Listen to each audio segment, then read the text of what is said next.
अचानक एक डायनासोर उसके पास आता है और हमला करने वाला होता है, लेकिन अचानक भाग जाता है। टेरेसा पीछे मुड़कर देखती है और एक विशाल टी-रेक्स को सोते हुए पाती है। वह राफ्ट को पानी के पास खींचती है और उसे फुलाती है। तभी उसे पता चलता है कि टी-रेक्स अब वहां नहीं है। कहानी 16 साल पहले सेंट ह्यूबर्ट के जंगल में एक एकांत प्रयोगशाला से शुरू होती है। यह एक ऐसी प्रयोगशाला थी जहां कुछ वैज्ञानिक गुप्त रूप से डायनासोरों को रखते थे ताकि उन पर तरह तरह के परीक्षण और प्रयोग किए जा सकें।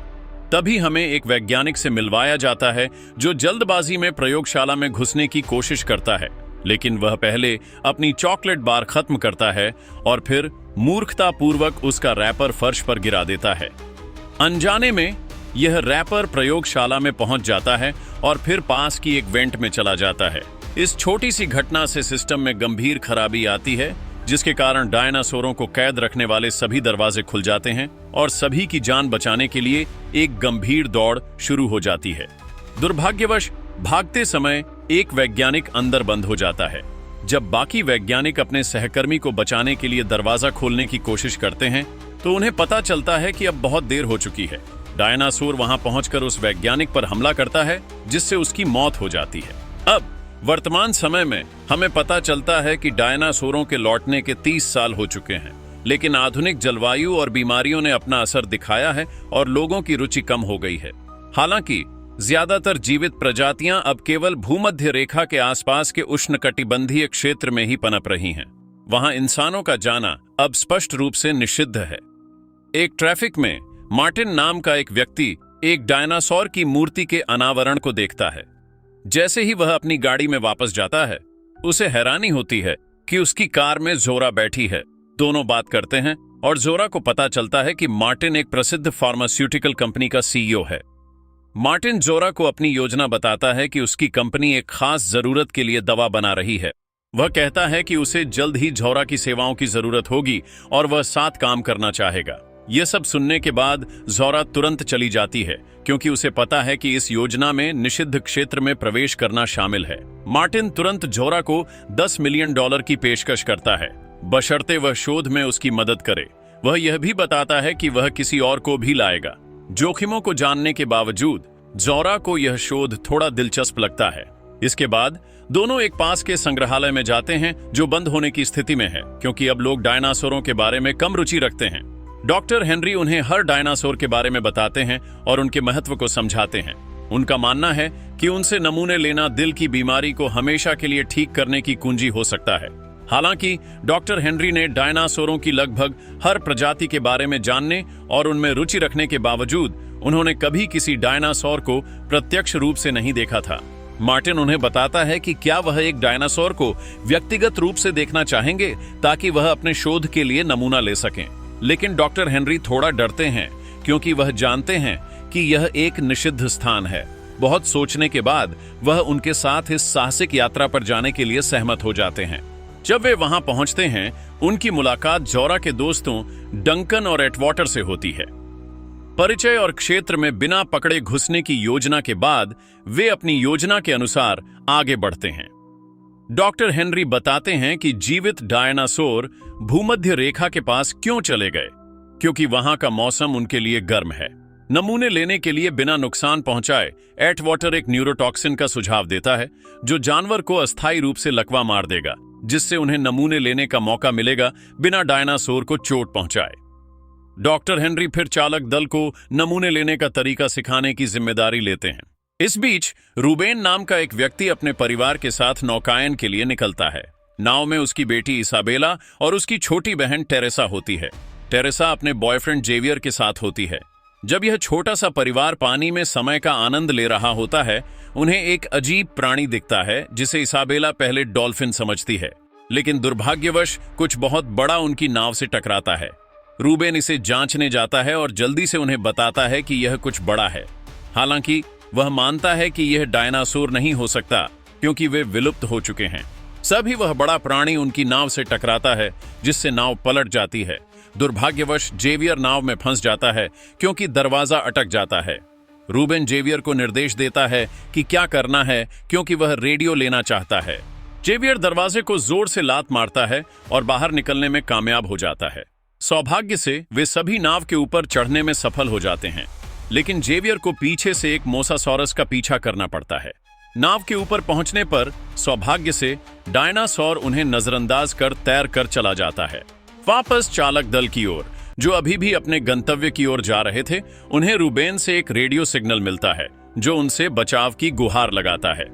चालक दल में इस बात पर बहस शुरू हो जाती है कि क्या उन्हें बचाना चाहिए, क्योंकि वे 28 मील दूर थे। रूबेन के लिए सौभाग्य से चालक दल को उनके ठिकाने का पता चल जाता है, क्योंकि वे अपनी पलटी हुई नाव के ऊपर फंसे थे। मार्टिन की टीम उन्हें बचा लेती है और जैसे ही वे अपनी घटना बताते हैं, डॉक्टर हेनरी उस डायनासोर को मोसासॉरस के रूप में पहचान लेते हैं। हालांकि रूबेन नहीं चाहता कि चालक दल इस जानकारी का उपयोग करे, वह केवल चाहता है कि वे उसे और उसके परिवार को नजदीकी बंदरगाह पर छोड़ दें। लेकिन चालक दल उसकी बात नहीं सुनता और मोसासॉरस के वर्तमान स्थान का पता लगाने लगता है। एक बार पक्का होने पर वे सभी जरूरी उपकरणों के साथ खुद को तैयार करते हैं। वे मोसासॉरस के करीब जाते हैं ताकि अपनी योजना के अनुसार काम कर सकें। इस बीच जोरा एक न्यूरोटॉक्सिन से भरी बंदूक और खाली शीशी लेती है जो रक्त का नमूना लेने के लिए है, लेकिन दुर्भाग्य से वह अपना निशाना चूक जाती है और जब उन्हें लगता है कि मोसासॉरस उनसे बच निकला है, वह फिर से पूरी ताकत के साथ लौटता है। बहुत संघर्ष के बाद जोरा मोसासॉरस में ड्रग्स का इंजेक्शन लगाने में सफल हो जाती है, जिससे वह अस्थायी रूप से लकवाग्रस्त हो जाता है और रक्त का नमूना निकाला जाता है। नमूना निकालने के बाद डिवाइस एक छोटे पैराशूट के साथ ऊपर उड़ता है, जिससे इसे सुरक्षित रूप से एकत्र किया जा सकता है। चालक दल अपनी पहली मिशन की सफलता का जश्न मनाता है। अब उन्हें 2 और नमूने लेने हैं। थोड़ी देर बाद चालक दल कुछ विशाल डायनासोरों को अपनी ओर आते देखता है। कहानी में एक ट्विस्ट आता है, क्योंकि ये प्राणी मोसासॉरस का शिकार करते हैं और वे नाव पर हमला शुरू कर देते हैं। जल्दी से एटवाटर न्यूरोटॉक्सिक बंदूक के साथ उन्हें रोकने जाता है, लेकिन दुर्भाग्यवश एक प्राणी पीछे से उस पर हमला करता है, जिससे उसकी मौत हो जाती है। एक गंभीर संघर्ष शुरू होता है, क्योंकि नाव थोड़ा झुक जाती है, जिससे इसाबेला फिसलकर नीचे चली जाती है। उसके पिता उसे पकड़ लेते हैं, लेकिन इस दौरान वह गंभीर रूप से घायल हो जाते हैं। तभी डंकन नाव को उथले पानी की ओर ले जाता है, जिससे डायनासोर को उनका पीछा करने का कम मौका मिले। दूसरी ओर रूबेन अपनी बेटी टेरेसा से कहता है कि रेडियो के जरिए मदद मांगे और उनके निर्देशांक भेजे। मार्टिन ये सुन लेता है और तुरंत टेरेसा के पीछे जाता है और उसे रोकने की कोशिश करता है, क्योंकि इतने प्रतिबंधित क्षेत्र में होना पूरी तरह अवैध है। लेकिन टेरेसा सुनने को तैयार नहीं होती। इस संघर्ष में टेरेसा फिसल जाती है और लगभग गिर जाती है। डर के मारे वह मदद के लिए चिल्लाती है, लेकिन मार्टिन उसे नजरअंदाज करता है और वह पानी में गिर जाती है। रूबेन तुरंत अपनी बेटी की चीख सुनता है और उसका बॉयफ्रेंड जेवियर भी। जेवियर तुरंत पानी में कूदकर उसे बचाने जाता है। जल्द ही रूबेन को पता चलता है कि नाव टकराने वाली है, इसीलिए वह अपनी दूसरी बेटी के साथ कूद पड़ता है। तभी मोसासॉरस नाव से टकराता है, जिससे नाव बेकाबू हो जाती है और सभी नदी में गिर जाते हैं, सिवाय डंकन और पायलट के, जो नाव को सेंट ह्यूबर्ट द्वीप पर क्रैश कर देते हैं। जेवियर टेरेसा को ढूंढ लेता है और वे पास के द्वीप पर तैरकर पहुंच जाते हैं। थोड़ी देर बाद रूबेन और इसाबेला भी उन दोनों के साथ शामिल हो जाते हैं। चालक दल की ओर वापस वे पानी से बाहर निकलने और डंकन के साथ फिर से मिलने में सफल हो जाते हैं। लेकिन यह खुशी ज्यादा देर नहीं टिकती, क्योंकि एक डायनासोर सह पायलट पर हमला करता है, उसे फाड़ देता है और ले जाता है। इससे चालक दल को यह सवाल उठता है कि क्या यह पूरा मिशन जोखिम के लायक है। हालांकि जोरा उन्हें प्रोत्साहित करती है, क्योंकि उसे पैसे की जरूरत है। मार्टिन उन्हें बताता है कि वे सेंट ह्यूबर्ट में हैं, जहां वैज्ञानिकों ने डायनासोरों पर जीन म्यूटेशन किए थे, जिससे उनका डीएनए बदल गया और वे इन खतरनाक राक्षसों में बदल गए। वे एक तेज आवाज सुनते हैं, इसलिए जल्दी से उस क्षेत्र को छोड़कर अपनी मिशन को जारी रखते हैं। परिवार की ओर वापस रूबेन को एक थर्मस पाइप मिलता है और उसे लगता है कि यह किसी गांव की ओर ले जा सकता है, इसलिए वह सुझाव देता है कि वे इसका अनुसरण करें। इस बीच जोरा और बाकी चालक दल पास की एक घाटी में टाइटेनोसॉरस का पता लगाते हैं और दूसरा नमूना लेने की कोशिश करते हैं। जैसे ही परिवार अपनी यात्रा जारी रखता है, रूबेन सबको एक छड़ी ढूंढने के लिए कहता है जो रास्ता साफ करने में मदद करे। इसाबेला जब अपनी छड़ी ढूंढने जाती है, तभी एक छोटा डायनासोर निकलता है जो उसे थोड़ा चोट पहुंचाता है, लेकिन वह पौधे खाने वाला था और ज्यादा खतरनाक नहीं था। बाद में उस शाम मार्टिन को एक टैग मिलता है और ऊपर देखने पर उसे एक मृत सैनिक दिखता है। वह एक छड़ी का उपयोग करके उसकी पिस्तौल लेने की कोशिश करता है। दूसरी ओर जेवियर परिवार की रखवाली करता है जो सो रहा होता है। वह जब पेशाब करने जाता है तभी इसाबेला को एक आवाज सुनाई देती है जो उसे जगा देती है, लेकिन यह वही छोटा डायनासोर था जिसे वह अब जान चुकी थी कि वह हानिरहित है। वह उसे खाना खिलाती है और वह उसके पास आकर लेट जाता है। इस बीच जब जेवियर पेशाब कर रहा होता है, एक रैप्टर पीछे से उस पर हमला करने वाला होता है, लेकिन सौभाग्य से उसे एक डोरफोडॉन द्वारा शिकार कर लिया जाता है। अगले दिन चालक दल आखिरकार उस घाटी में पहुंचता है जहां उन्हें एक तेज आवाज सुनाई देती है और थोड़ी देर बाद वे एक टाइटेनोसॉरस देखते हैं। वे सभी, खासकर डॉक्टर हेनरी, इससे चकित हो जाते हैं।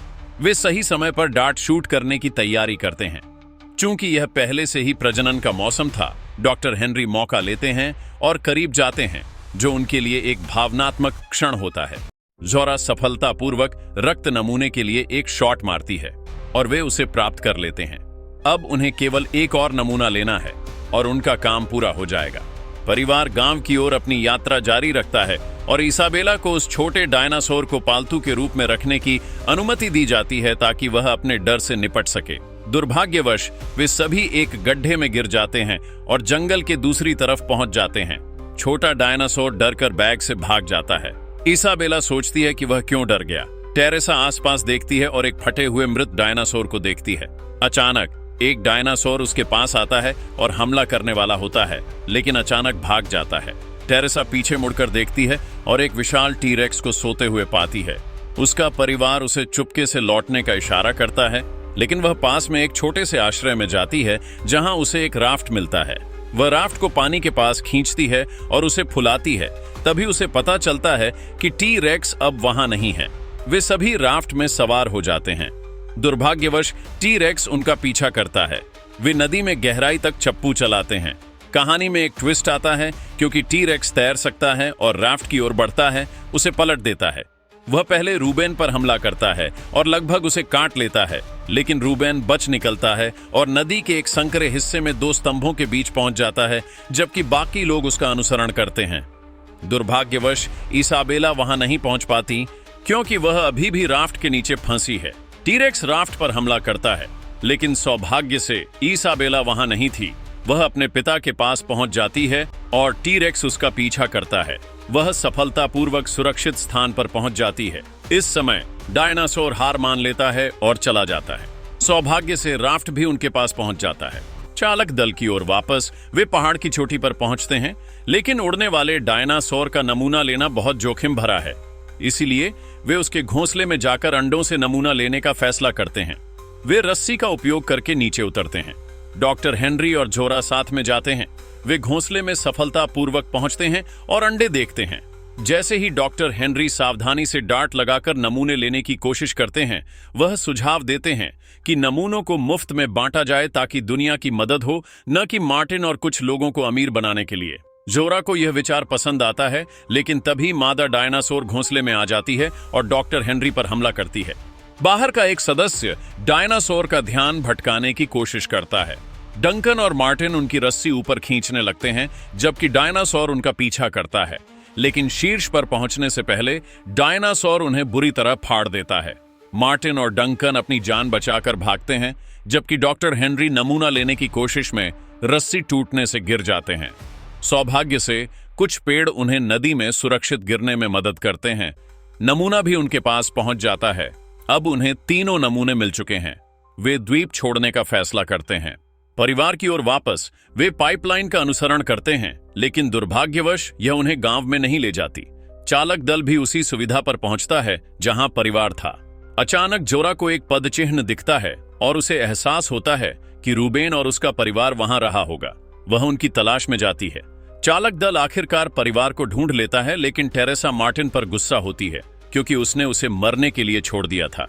बाकी लोग यह सुनकर हैरान हो जाते हैं, लेकिन मार्टिन के पास पिस्तौल थी, इसलिए वे कुछ नहीं कर पाते। वह सूटकेस भी ले लेता है। तभी उन्हें एक तेज आवाज सुनाई देती है और अचानक म्यूटेटेड डायनासोरों द्वारा उन पर हमला हो जाता है।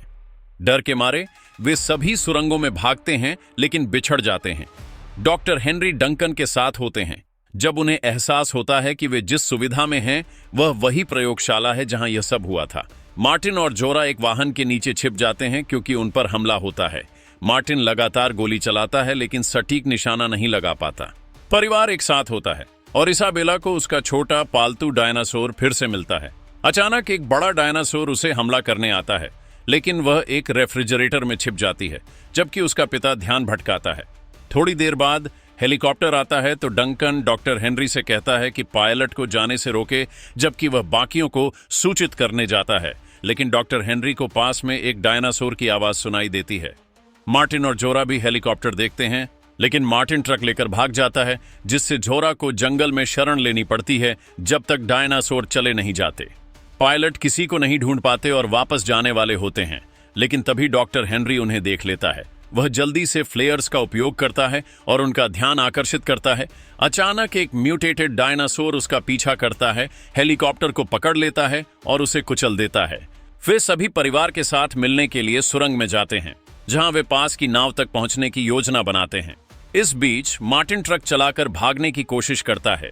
चालक दल सुरंग से गुजर रहा होता है, तभी उन्हें पीछे डायनासोर दिखता है और जोरा उसे पिस्तौल से गोली मार देती है। वे सभी अपनी जान बचाकर भागते हैं। जब वे सुरंग के अंत तक पहुंचते हैं तो वह बंद होता है। जल्दी से इसाबेला बाहर निकलने में सफल हो जाती है और बाहर से दरवाजा खोल देती है, लेकिन तब तक देर हो चुकी थी क्योंकि बाहर एक विशाल डायनासोर उनका इंतजार कर रहा था। तभी मार्टिन अपने ट्रक के साथ आता है और डायनासोर के सामने क्रैश कर देता है। इससे चालक दल को भागने का मौका मिलता है।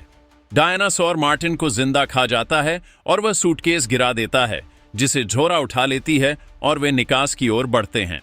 जैसे ही वे नाव तक पहुंचते हैं, डायनासोर इसाबेला को घूरता है। जल्दी से डंकन खुद को विचलन के रूप में इस्तेमाल करता है, एक फ्लेयर जलाता है और डायनासोर उसका पीछा करता है, नदी में गहराई तक चला जाता है। दूसरी ओर नाव शुरू होती है और सभी उसमें सवार हो जाते हैं। जैसे ही वे भागने की कोशिश करते हैं, उन्हें एक और फ्लेयर दिखता है और उसकी ओर बढ़ने पर उन्हें डंकन मिलता है, जो बच गया था। अगले दिन जैसे ही वे अपने अपने गंतव्यों की ओर लौटते हैं, जोरा नमूनों का उपयोग उन लोगों को बचाने के लिए करने का फैसला करती है जिन्हें इसकी जरूरत है। इसके साथ ही फिल्म खत्म हो जाती है। तो दोस्तों, अगर आपको वीडियो पसंद आया होगा तो कृपया सब्सक्राइब करें और लाइक करें।